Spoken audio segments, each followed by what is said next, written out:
So hi again, everyone. I know I said I was going to do a little bit about the open guard in the following weeks, but just a quick spin-off. I'm going to cover a little bit about wrestling, mainly because I had an MMA fight and I did a lot of wrestling because of that, and I feel that I got quite a bit better because of that in the wrestling. And there's a little thing that I found out, and it helped my takedowns get better. It helped my wrestling get better, and I wanna talk about that a little bit about today. So, but first of all, even before I go into that detail, I want you to think about this.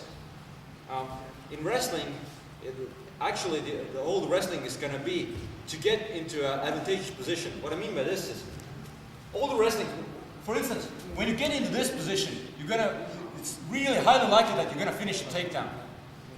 Or when I get a nice little single leg here going, it's highly likely that you're going to get a takedown. So, you know, in freestyle wrestling, when there's a score is tied, they're gonna give one guy a single leg takedown here, and the judge is gonna whistle, and he's gonna clasp his hands together, and then he's gonna fight for a takedown. And the percentage that this is gonna succeed is like 80 or even higher. So that means what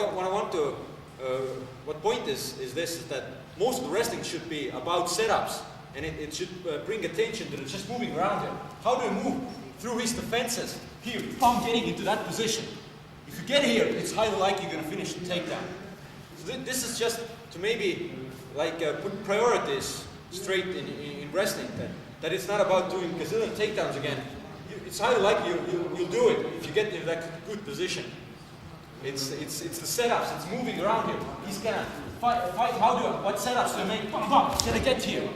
Did I get there? That's important. If I get here, again, it's highly likely that I'll already finish the takedown because I'm in so great position.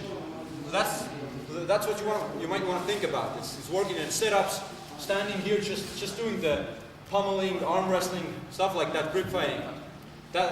Working on setups, and that will actually make the wrestling better. And yeah, that was just one idea I wanted to get across. The other one is that thing I was talking about.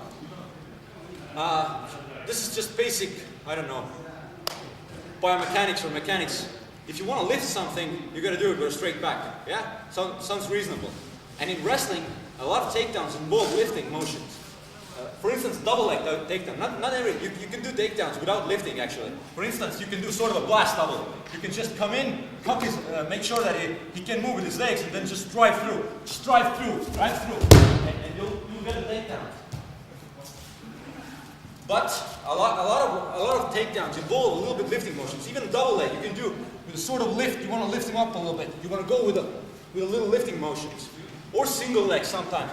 You want to make a little lifts here to make him unbalanced or to go further. There's a lot of lifting involved.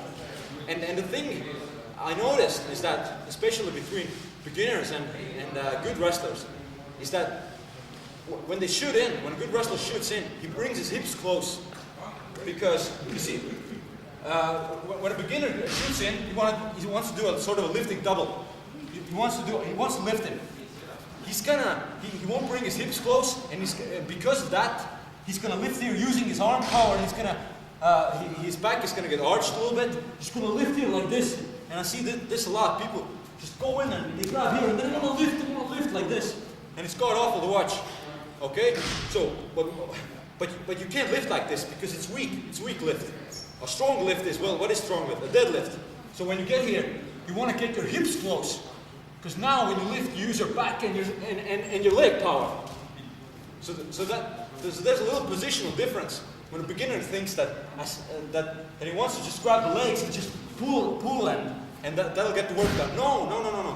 It's about getting in and then making this little motion.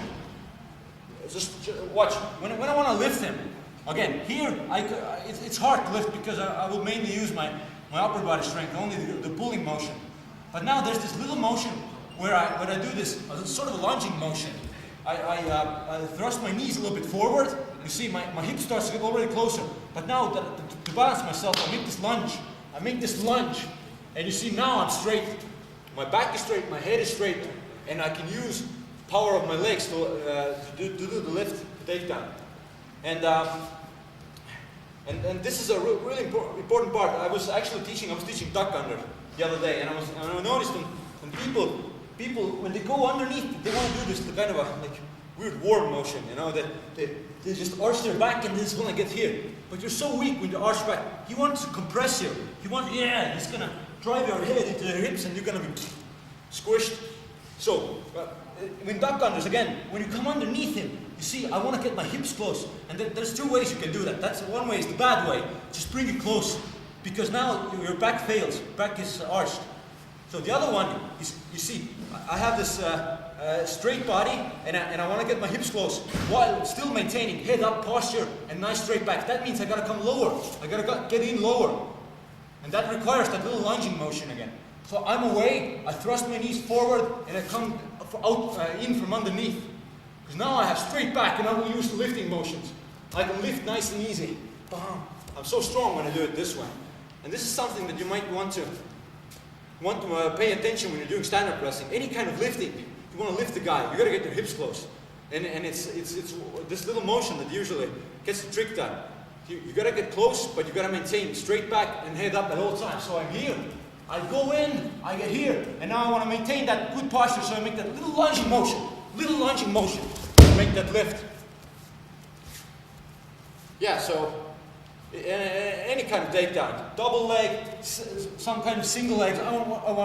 Maybe I want to go into the hip. I want to go grab the hip, and I want to get close. A little lunge again, out, down from down underneath. Just stay on your toes. Point your knees forward, your back straight at all times, and then that lunge forward, and you'll have that nice posture to get in. My wrestling went loads better when I realized this, that at all times you keep this nice straight back. You wrestle here, you move in. When you go in, at all times you keep that nice straight back, head up, and you'll be always in control. You'll be so much better. Anything, resting here, come down from underneath, nice straight back at all times. Get in, go with it.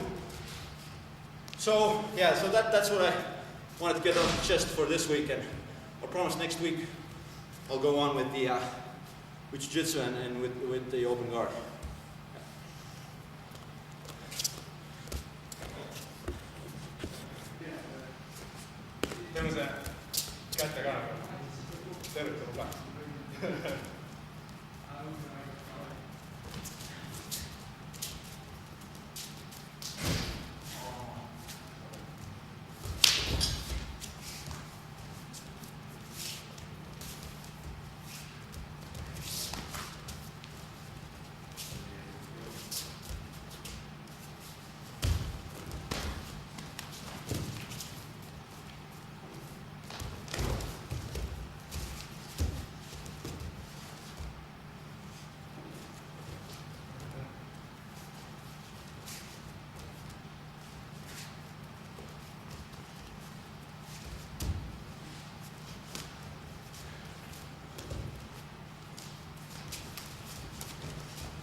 Sorry, guys. Yes, sir. Hi, guys.